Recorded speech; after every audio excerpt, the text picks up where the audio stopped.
hello friends, welcome to my CNC VMC hub. Well, my name is Mahesh Yadav. I am a CNC VMC programmer, shader, operator. Okay, so आज के video में हम coordinate के concept clear करने वाले हैं VMC machine के लिए. Coordinate it is the very important for program, because coordinate निकालना नहीं आएगा तो आप प्रोग्राम क्रिएट कर ही नहीं सकते. ठीक है, तो प्रोग्रामिंग सीखने के लिए आपको सबसे पहले कोऑर्डिनेट निकालते हुए आना चाहिए. जब कोऑर्डिनेट निकालना सीख जाएंगे तो आप प्रोग्राम इजीली रन करा लेंगे और क्रिएट भी कर लेंगे. ठीक है, सो आज की वीडियो में आपको ये जो रामबाण फार्मूला बता रहा हूँ, तो आप वीडियो के अंत तक के बने रहिए. उम्मीद करता हूँ कि यदि अगर आप अंत तक बने रहते हैं तो आप सीख ही जाएंगे कोऑर्डिनेट निकालना कि किस तरीके से कोऑर्डिनेट निकाला जाता है VMC मशीन के लिए.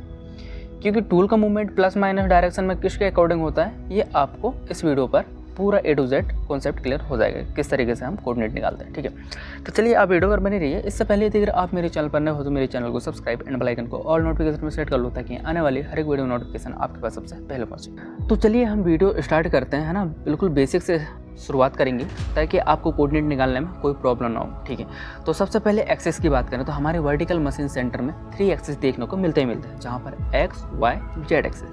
जेड एक्सेस की बात करें तो इसमें स्पिंडल का मूवमेंट होता है, और एक्स वाई एक्सिस की बात करें तो टेबल का मूवमेंट होता है. कभी कभी टेबल फिक्स होता है तो कभी कभी स्पिंडल फिक्स होता है. VMC में आपको स्पिंडल फिक्स मिलेगा ही मिलेगा. ठीक है, मिलिंग मशीन की बात करें तो मिलिंग मशीन में मैंने ऐसे मशीन भी देखा जहाँ पर स्पिंडल का मूवमेंट होता है और टेबल जो होता है वो फिक्स होता है. ठीक है, तो ऐसे मशीनें होती हैं. अब यदि अगर आपके X Y Z axis clear हो चुके हैं तो हम आगे बात करते हैं. जैसे कि कोऑर्डिनेट निकालने के लिए हमारे क्वाड्रेंट क्लियर होना चाहिए. क्वाड्रेंट के अकॉर्डिंग टेबल या टूल का प्लस माइनस में मूवमेंट हो. कोऑर्डिनेट निकालने के लिए क्वाड्रेंट समझना बहुत ज़्यादा ज़रूरी है. तो क्वाड्रेंट की बात करें तो हमें 4 क्वाड्रेंट देखने को मिलता ही मिलता है, जहाँ पर first quadrant, second quadrant, third quadrant, fourth quadrant. ठीक है, तो कंपोनेंट जो होता है वो हमें कभी फर्स्ट क्वाड्रेंट में देखने को मिलता है, तो कभी सेकंड क्वाड्रेंट में, तो कभी थर्ड क्वाड्रेंट में, तो कभी फोर्थ क्वाड्रेंट में, तो कभी सेंटर में. ठीक है, तो अभी जो हमारा कंपोनेंट है, ये जो कंपोनेंट प्लेस है, ये प्लेस है फर्स्ट क्वाड्रेंट में.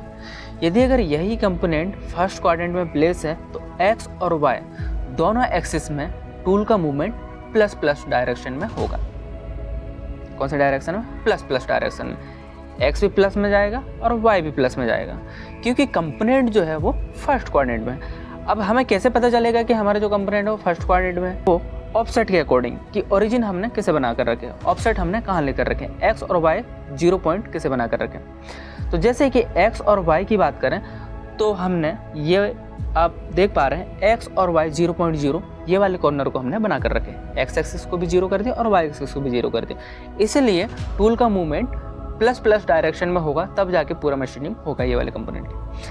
अगर यही कंपोनेंट हमें सेकेंड क्वाड्रेंट में देखने को मिलता है, सेकेंड क्वाड्रेंट की बात करें तो ये हो गया सेकेंड क्वाड्रेंट. सेकेंड क्वाड्रेंट की बात करें तो एक्स एक्सिस में माइनस में चलेगा और वाई एक्सिस में प्लस डायरेक्शन में चलेगा. जब भी हम मशीनिंग करने के लिए जब कोई प्रोग्राम क्रिएट करेंगे तो वहाँ पर कोऑर्डिनेट पुटअप जो होगा एक्स एक्सिस में माइनस के लिए और वाई एक्सिस में प्लस के लिए, तभी वो कंपोनेंट की मशीनिंग होगा. और हाँ, टूल के सेफ्टी डिस्टेंस के लिए यदि अगर हमें प्लस में टूल को लेकर आना हो तो हम लेकर आ जाएंगे. बाकी कटिंग जो होगा वो एक्स माइनस डायरेक्शन में और वाई प्लस डायरेक्शन में. ठीक है, यदि अगर आप इतना समझ चुके हैं तो हम आगे बात करते हैं. ये था सेकेंड क्वाड्रेंट. अब थर्ड क्वाड्रेंट की बात करें, ये हो गया थर्ड क्वाड्रेंट. थर्ड क्वाड्रेंट की बात करें तो एक्स एक्सिस और वाई एक्सिस दोनों एक्सिस में टूल का मूवमेंट माइनस डायरेक्शन में होगा, तब जाके कंपोनेंट की मशीनिंग होगा. ठीक है, प्लस डायरेक्शन में हमें लेना हो तो सेफ्टी डिस्टेंस के लिए हम प्लस डायरेक्शन में ले सकते हैं. बाकी मशीनिंग जो होगा वो माइनस माइनस डायरेक्शन में होगा.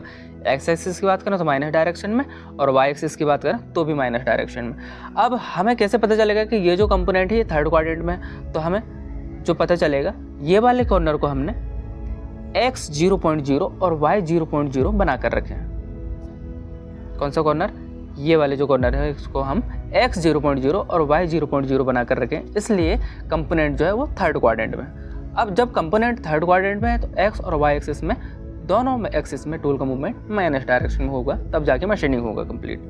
ओके, यदि अगर आप थर्ड क्वाड्रेंट समझ चुके हैं तो हम फोर्थ क्वाड्रेंट की बात करते हैं. ये हुआ फोर्थ क्वाड्रेंट. फोर्थ क्वाड्रेंट की बात करें तो एक्स एक्सिस में भी टूल का मूवमेंट प्लस में होगा और वाई एक्सिस में जो टूल का मूवमेंट होगा वो माइनस में होगा, तब जाके कंपोनेंट की कटिंग होगा. वाई एक्सिस की बात करें तो ये हो जाएगा वाई एक्सिस, और एक्स एक्सिस की बात करें तो ये हो जाएगा एक्स एक्सिस, ठीक है। सेफ्टी डिस्टेंस के लिए यदि अगर हमें एक्स को माइनस में लेकर आना हो तो आ सकते हैं, बाकी मशीनिंग जो होगा वो प्लस डायरेक्शन में ही होगा, ठीक है। यदि अगर आप इतना समझ चुके हैं तो हम आगे बात करते हैं। सो चलिए फिर हम कंपोनेंट को फर्स्ट क्वाड्रेंट में रख के देखते हैं और फर्स्ट क्वाड्रेंट के अकॉर्डिंग कोऑर्डिनेट किस तरीके से निकलेगा वो मैं आपको बहुत ही ईजी तरीके से एक्सप्लेन करूंगा। तो चलिए आप वीडियो पर बनी रहिए, हम देखते हैं। आपको यहाँ पर ड्राइंग शो हो रहा होगा, ड्राइंग पर जो ये कंपोनेंट है ये फर्स्ट क्वाड्रेंट है। फर्स्ट क्वाड्रेंट में क्यों है? क्योंकि P0 जो पॉइंट है इसको ना ओरिजिन बना के रखें 0.0 y 0.0।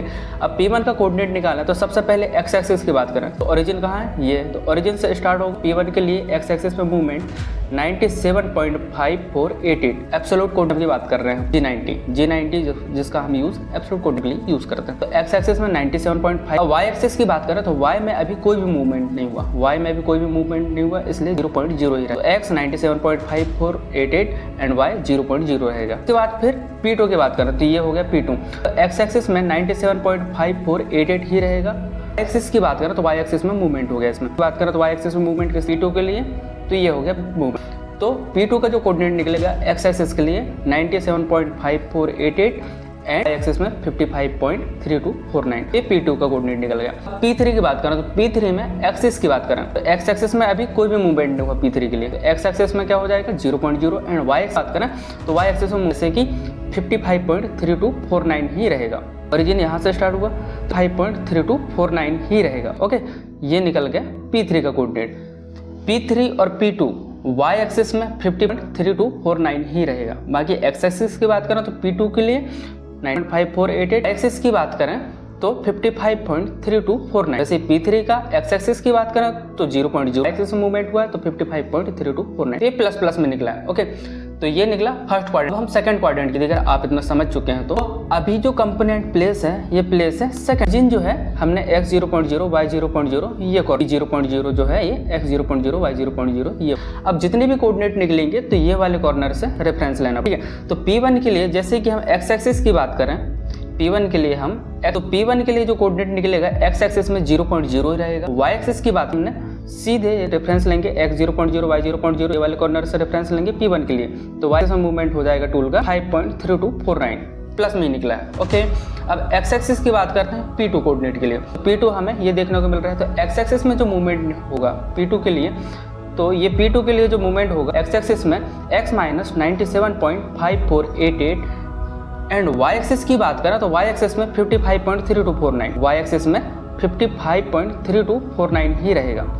y एक्सिस में 55.3249 ही रहेगा P2 का कोऑर्डिनेट। ये निकल गया P2 का कोऑर्डिनेट की बात कर रहे हैं। वैसे P3 की बात करें तो P3 में क्या निकलेगा, x एक्सिस की बात करें तो x माइनस 97.5488, P3 के लिए ये x माइनस 97.548। ओके, एक्सिस की बात करें तो y 0.0 ही रहेगा। y एक्सिस की बात करें तो y 0.0 ही रहेगा P3 coordinate.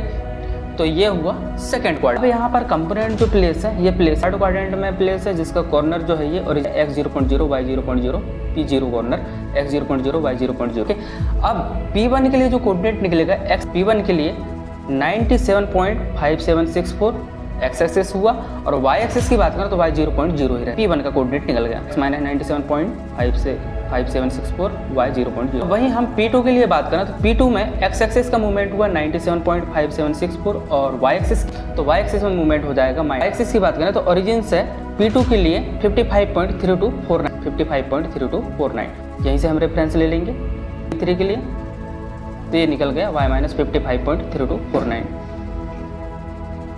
So I hope आप समझ रहे होंगे कि किस तरीके से यहाँ पर कोऑर्डिनेट, यहाँ पर x एक्सिस में और y एक्सिस दोनों एक्सिस में माइनस माइनस में कोड निकला हुआ है। फोर्थ क्वाड्रेंट में यदि अगर हमारा कंपोनेंट रहता है तो इस कंडीशन पर कोऑर्डिनेट की जगह ये देखते हैं fourth quadrant. Okay, fourth quadrant में हमारा जो कंपोनेंट है ये प्लेस है 0.0 जो है ये x 0.0 y 0.0 यही रहेगा ओरिजिन, ठीक है। अभी हम ऑफसेट लेंगे तो ये वाले फेज में x 0.0 कर देंगे और ये वाले फेज में y 0.0 कर देंगे। अब यहाँ पर P1 का कोऑर्डिनेट क्या निकलेगा, तो x एक्सिस में प्लस के लिए क्यों, क्योंकि हम यहीं से लेंगे, प्लस में मूवमेंट हुआ टूल का 97.5342 और y एक्सिस की बना तो y 0.0 में ही रहेगा। कोऑर्डिनेट देखें तो P2 का कोऑर्डिनेट भी x एक्सिस की बात करें तो 97.53, P2 के लिए। और y एक्सिस की बात करें तो ओरिजिन हम यहीं से लेंगे क्योंकि ऑब्सोल्यूट कोऑर्डिनेट सिस्टम में चल रहे हैं। P2 का जो कोऑर्डिनेट निकलेगा y एक्सिस में माइनस की ओर, तो 55.49 ये। P3 की बात करें तो P3 में x एक्सिस का मूवमेंट 0.0 ही रहेगा, और y एक्सिस की बात करें तो y एक्सिस में ये माइनस में आ जाएगा 0.3249, 0.3 का कोऑर्डिनेट निकल गया। सो आई होप आप यहाँ पर समझ रहे होंगे किस तरीके से यहाँ पर कोऑर्डिनेट निकल रहा है। मैंने first quadrant, second quadrant, third quadrant, fourth quadrant में कंपोनेंट को प्लेस कर करके बताया कि किस तरीके से कोऑर्डिनेट निकलता है। अब हम कंपोनेंट को सेंटर में रख के कोऑर्डिनेट निकालेंगे। ओके,